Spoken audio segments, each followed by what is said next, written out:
Doc, what is the recommended vitamin D and appetite vitamins for 13-month-old baby?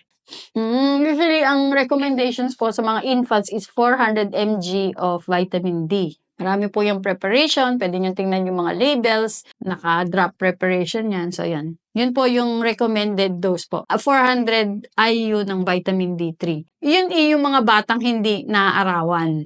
Kasi tandaan nyo, meron pong libreng vitamin D sa araw. So, 10 to 15 minutes of exposure of the face, vitamin D na po iyon. May tanong ako dyan. Dapat ba pag pinapaarawan ang baby, may t-shirt o dapat wala silang damit?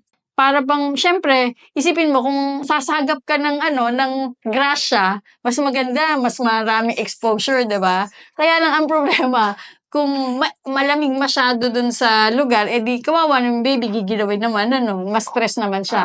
So, kami, ang minimum at least ay yung muka. Kasi malaki ang body surface area ang parte ang muka.